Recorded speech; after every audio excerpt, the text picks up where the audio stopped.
Vamos a pasar a hablar ahora entonces de presión arterial y posteriormente de los mecanismos de regulación.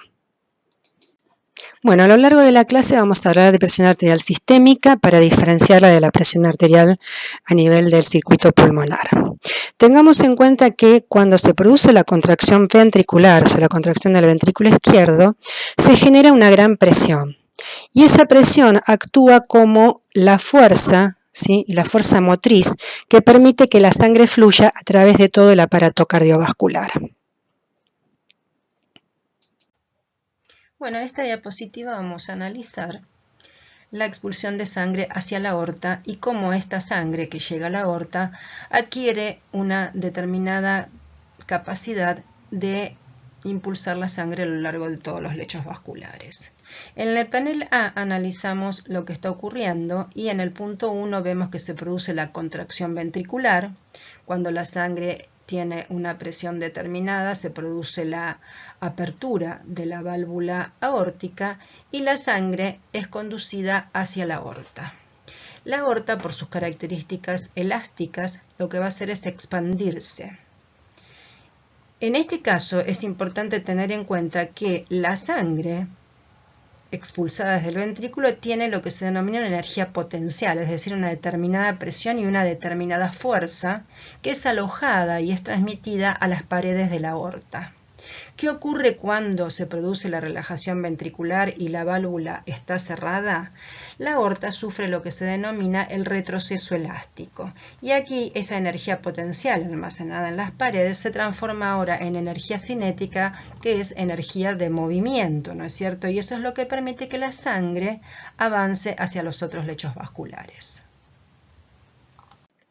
Ahora bien, como sabemos, ¿sí? La función del corazón, ¿sí? De la bomba del corazón es cíclica, ¿sí? Tenemos una sístole y una diástole. Por lo tanto, las presiones, ¿sí? Van a variar, van a oscilar entre un valor en sístole, que es la presión arterial sistólica, 120 milímetros de mercurio, y una en diástole, que es la diastólica, 80 milímetros de mercurio. De manera que la presión arterial va a variar en función del ciclo cardíaco, ¿sí? Y esa variación se pone en evidencia, ¿sí? En lo que se llama la onda de presión o la onda de pulso. Aquí tenemos representada la onda de presión y vemos que la presión arterial es variable a lo largo del ciclo cardíaco. Si graficamos presión en función del tiempo, podemos observar entonces esta onda de presión, la cual fluctúa entre valores de 120 y 80 milímetros de mercurio. A la máxima presión, o sea 120, es la que denominamos presión arterial sistólica y se registra durante la sístole. Y la presión mínima, o sea la de 80, es la llamada presión arterial diastólica y es la que se registra inmediatamente antes de la fase de la expulsión sistólica. La diferencia entre ambas presiones, sistólica y diastólica, es lo que denominamos presión diferencial. Aquí también aparece lo que se llama presión arterial media, que es un concepto que vamos a definir en la próxima diapositiva. La presión arterial media, como pueden ver aquí, no es la sumatoria de la diastólica y la sistólica dividido 2, sino que es la presión diastólica más un tercio de la diferencia entre la sistólica y la diastólica. Si esto lo llevamos a números, la presión arterial media tiene un valor de 93 milímetros de mercurio. O sea que tiene un valor aproximado o más cercano a la diástole, porque la diástole dura casi el doble que la sístole.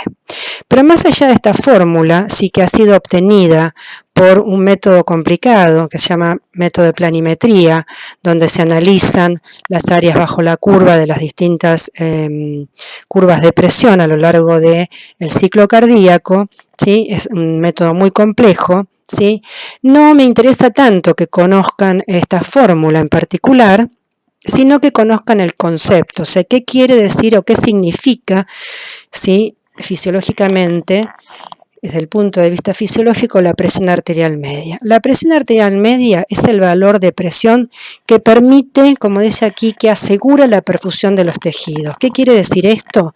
Que es la presión arterial que permite que llegue a los tejidos la cantidad de sangre que ese tejido necesita. Es la sangre necesaria para irrigar ese tejido. Entonces, la presión arterial media es ese valor, el valor que me asegura que todos los tejidos estén perfectamente perfundidos e irrigados.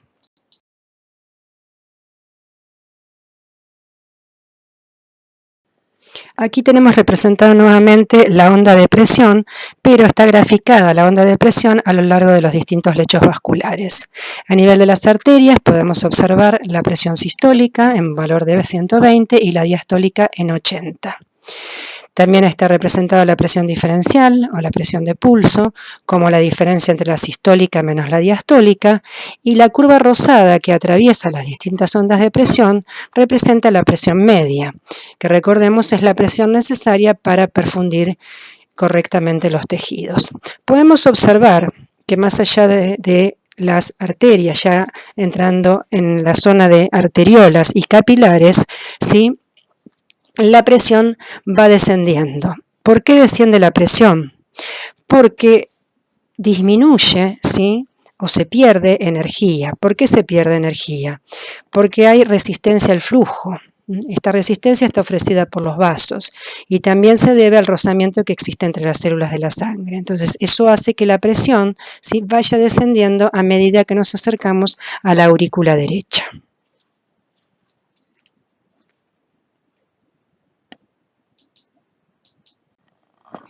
Ahora bien, llegamos al lecho venoso y esa sangre tiene que ascender cuesta arriba para llegar a la aurícula derecha. ¿Cómo lo hace?